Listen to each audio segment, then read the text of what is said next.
Hello everyone, welcome back to my channel. तो ये है हमारा सेकंड कर्नाटिक वार के बारे में जो हम लोग पढ़ेंगे उसका। और कर्नाटिक वार जो फर्स्ट जो था वो हम लोग पढ़ चुके हैं। यदि आपने नहीं देखा तो आप लोग देख सकते हो। आपको आई बटन पे क्लिक करके आप तो हमारे जो मॉडर्न हिस्ट्री का जो प्लेलिस्ट है उसमें से आप लोग देख सकते हो जा करके। तो जो फर्स्ट वार हुआ था उसमें क्या हुआ था कि मतलब कि जब एक छोटी सी फ्रेंच आर्मी ने अनवरुद्दीन के जो जो ऑफिसर थे जो लीड कर रहे थे आर्मी को, वो थे शौकत जंग, उनको जो हराया। उनके बाद एक यूरोपन को एक अच्छा मैसेज मिला था कि आप लोग एक छोटी आर्मी होते हुए भी आप लोग इंडियन के जो बड़े बड़े किंग्स हैं उनको आप हरा सकते हो यदि आपके पास जो वेल डिसिप्लिन्ड आर्मी है। तो बैकग्राउंड में यही चल रहा था। और अब क्या था कि फर्स्ट जो फर्स्ट कार्नेटिक वार में जीत मिलने के बाद वो जो यूरोपियन जो जो ट्रेडिंग कंपनीज जो थी वो सब इंटरफेयर करने लग गए थे, यानी लोकल जो डायनेस्टीज थी जो रूल कर रही थी वहाँ पे उन सब में, ताकि अपनी अपनी जो पावर है उनको बढ़ा सके। तो ये था जो फर्स्ट कार्नेटिक वार है उसका जो थोड़ा ब्रीफ में एक्सप्लेनेशन। एंड ये यही बन जाएगा हमारा सेकंड कार्नेटिक वार का जो है बैकग्राउंड। फिर इमीडिएट कॉज हम लोग को दिखना है। तो इमीडिएट कॉज में हम लोग को ये दिखना है कि ये इमीडिएट कॉज कैसा बना था, जो मतलब जो कारण हुआ। तो जब जब निजाम अल मुल्क जो कि निजाम थे हैदराबाद के, उनके मरने के बाद जो कि हैदराबाद के जो फाउंडर भी थे, उनके मौत के बाद जो चंदा साहिब थे उनको, जो कि दोस्त अली थे, उनके दामाद थे, ये सनी लॉ थे चंदा साहिब। और ये क्या हुआ, चंदा साहब क्या होता है रिलीज हो गए थे मतलब कैद से। इसकी मृत्यु के बाद तो निजाम उल मुल्क जो कि हैदराबाद के फाउंडर भी थे। सो आगे देखते हैं। तो यहाँ पे तीन चार कैरेक्टर हैं जिनको आप अच्छे से देखना होगा। जो यहाँ हैदराबाद में चल रहा था वो चल रहा था नासिर जंग एंड मुजफ्फर जंग थे, ठीक। और एक थे चंदा साहिब, और इनके बीच में था जो नासिर जंग थे वो थे निजाम के बेटे, और मुजफ्फर जंग थे वो थे जो वहाँ के जो निजाम थे उनके पोते। तो इधर इन दोनों में टक्कर चल रहा था। और इधर ये चंदा साहिब थे, उनको जो अनवरुद्दीन है उनको हटा करके इनको बनाया गया था। सो फिर आता है हमारा नया स्ट्रेटेजी। उसके बीच में इनको हटा लेते हैं हम लोग पहले। तो फिर जो फ्रेंच थे उन्होंने किसको सपोर्ट किया, तो इन्होंने मुजफ्फर जंग और चंदा साहिब को सपोर्ट किया। तो यानी कि क्या बन रहा है हमारा एमसी। एमसी आप जानते हो, आप अच्छे से याद कर सकते हैं, ट्रिक है किनको किनको फ्रेंच ने सपोर्ट किया है। तो एमसी का मतलब तो आप सब लोग जानते ही होंगे। सो इसको हम लोग इरेज कर लेते हैं। तो जो फ्रेंच था उन्होंने मुजफ्फर जंग और चंदा साहिब को सपोर्ट किया in the Deccan and Carnatic. और जो बचे खुचे होंगे उनको इंग्लिश ने सपोर्ट किया, जैसे कि नासिर जंग हो गए और अनवरुद्दीन हो गए। यानी कि जो अनवरुद्दीन के जो अपोनेंट थे वो कौन थे, जो चंदा साहिब थे और मुजफ्फर जंग और नासिर जंग, ये दोनों एक दूसरे के जो थे अपोनेंट थे।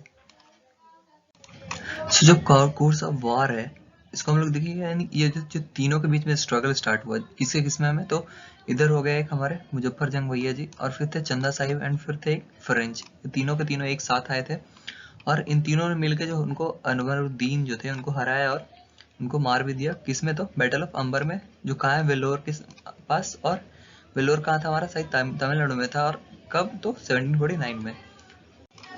उसके बाद मुजफ्फर जंग थे, वो बन गए क्या, सूबेदार बन गए डक्कन के। एंड डुप्लेक्स जो कि फ्रेंच जो थे वो फ्रेंच बन गए governor of the Mughal all the Mughal territories to the south of the river Krishna. River Krishna से जो साउथ में जितनी भी टेरिटरीज थी उन सबके गवर्नर कौन बन गए, तो फ्रेंच यानी डुप्लेक्स भैया।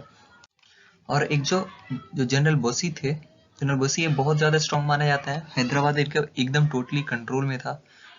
सो उनको जो फ्रेंच जो था, फ्रेंच जो कंपनी थी उन्होंने उनको वहाँ का एक ऑफिसर जो थे जनरल बोसी, उनको वहाँ पे एक सिक्योर जगह दे दी, यहाँ ये आपका आपके इलाके में है। और इसके बाद क्या हुआ कि जो पौंडीचेरी एंड सब एरिया, जब जो उड़ीसा और पौंडीचेरी तो पूरा का पूरा, एंड जो उड़ीसा का कुछ कोस्ट था लाइक इंक्लूडिंग मसूलीपट्टनम, जो उनको फ्रेंच ने उन पे कब्जा कर लिया। तो जब फ्रेंच जीते तो ऑब्वियसली जो हमारे ब्रिटिश आर्मी है वो हार गई। और हारने के बाद प्रोटेक्शन देने में फेल हुई। इस कारण मोहम्मद अली जो था अनवरुद्दीन का लड़का, उनको भेजा था त्रिचन्नपल्ली। और जो रॉबर्ट भैया जो थे हमारे, Robert Clive, one of the best British governor जो भी थे उस समय पे ये, और एक एजेंट ऑफ एक्टर, जो कि इन्होंने एक प्रपोजल रखा कहाँ पे, मद्रास जो है, मद्रास में एक साउंडर्स नाम की जगह है, तो वहाँ के जो गवर्नर थे उनपे अटैक का प्रपोजल रखा। और उन्होंने एक रेड करा आर्कोट। आर्कोट किनका था? तो फ्रेंच का एक पावरफुल सेंटर था जो कि कार्नेटिक का कैपिटल भी है। वहां पे अटैक करा और पूरा जो फ्रेंच आर्मी थी उनका सबका ध्यान वहां पे खींचा और बस उन्होंने बस 210 लोगों की आर्मी पे इसके साथ अटैक किया था और आर्कोट को जीत लिया था। जिसके खिलाफ में क्या हुआ कि चंदा साहिब भैया जो थे बौड़ा गए एकदम से और फिर उन्होंने 4000 आर्मी की जो 4000 लोगों की जो आर्मी है जो त्रिचुनापल्ली से वहां पे भेजी, फिर भी ले नहीं पाए। मतलब कि वहां के जो बचा नहीं, मतलब कब्जे में लेने उनको 53 दिन तक जो रॉबर्ट क्लाइव थे उनकी आर्मी जो थी जो सिर्फ 210 लोगों की थी वो उसको डिफेंड करते रह गए 53 दिनों तक। उसके बाद जो थी मैसूर, तंजौर एंड मराठा जो चीफ थे एंड मुरारी राव, ये सब जो लोग थे, मतलब आसपास के टेरिटरी के जो सब लोग हैं वो सब लोग के सब जो रॉबर्ट क्लाइव है जो श्रृंगल लॉरेंस थे इनके सबके साथ में आके मिलके उन्होंने एक साथ पे काम करना स्टार्ट किया, यानी अटैक।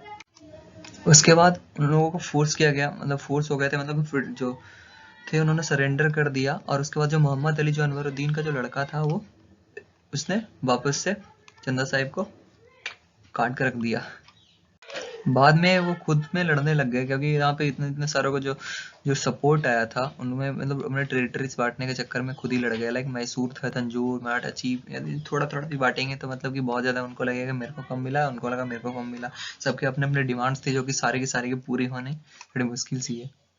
सो ये था हमारा सेकेंड कार्नेटिक वॉर और इनकी इस वॉर की इम्प्लीफिकेशन जो थी उसके बारे में जानते हैं हम लोग। तो जो यहाँ पे जैसे कि उन्होंने जीतने के बाद भी उनको कोई भी शेयरिंग वगैरह अच्छे से दिया नहीं, उन्होंने सबको छोड़ दिया। लाइक मराठा जो तंजौर ये सब जो लोग थे उन सबको कोई भी शेयरिंग नहीं मिली। तो एक तरह से एक एविडेंस था लाइक कि जो अब इंडियन अथॉरिटी है यानी कि इंडियन रूलर्स हैं, लोकल जो रूलर्स हैं वो इन जो यूरोपियन जो ट्रेडिंग कंपनीज थी या अभी तो सिर्फ लाइक ट्रेडिंग कंपनीज ये थे लगी उनके लिए कोई भी नेसेसरी चीज नहीं है। लाइक उनके सपोर्ट के साथ इनको लड़ना कोई भी बड़ी बात इनके लिए जरूरी नहीं था। और जो खुद जो इंडियन में जो लोकल रूलर्स वगैरह थे वो खुद डिपेंडेंट होने लगे थे यूरोपियन सपोर्ट पे। लाइक जैसे कि उन्होंने जब फ्रेंच ने उन लोगों को सपोर्ट किया तो उनको भी सपोर्ट की जरूरत चाहिए थी ब्रिटिशर्स की। तो इधर के जो लोकल रूलर्स थी वो खुद उल्टा ही जो ट्रेडिंग कंपनीज थे उनसे सपोर्ट लेने लग गए थे बिकॉज उनके पास अच्छे इक्विपमेंट्स वगैरह थे। तो इसके बारे में हम लोग डिटेल अलग से एक वीडियो में बात करने वाले हैं। तो थैंक्स फॉर वॉचिंग। यही था हमारा second Carnatic war. So how hope ये आपको समझ में आया होगा। तो यदि समझ में आया आपको तो लाइक करना वीडियो को और चैनल को सब्सक्राइब कर लेना। और जल्दी हम लोग थर्ड कार्नेटिक वॉर भी पढ़ने वाले हैं। सो मिलते हैं नेक्स्ट वीडियो में, तब तक के लिए bye, have a nice day.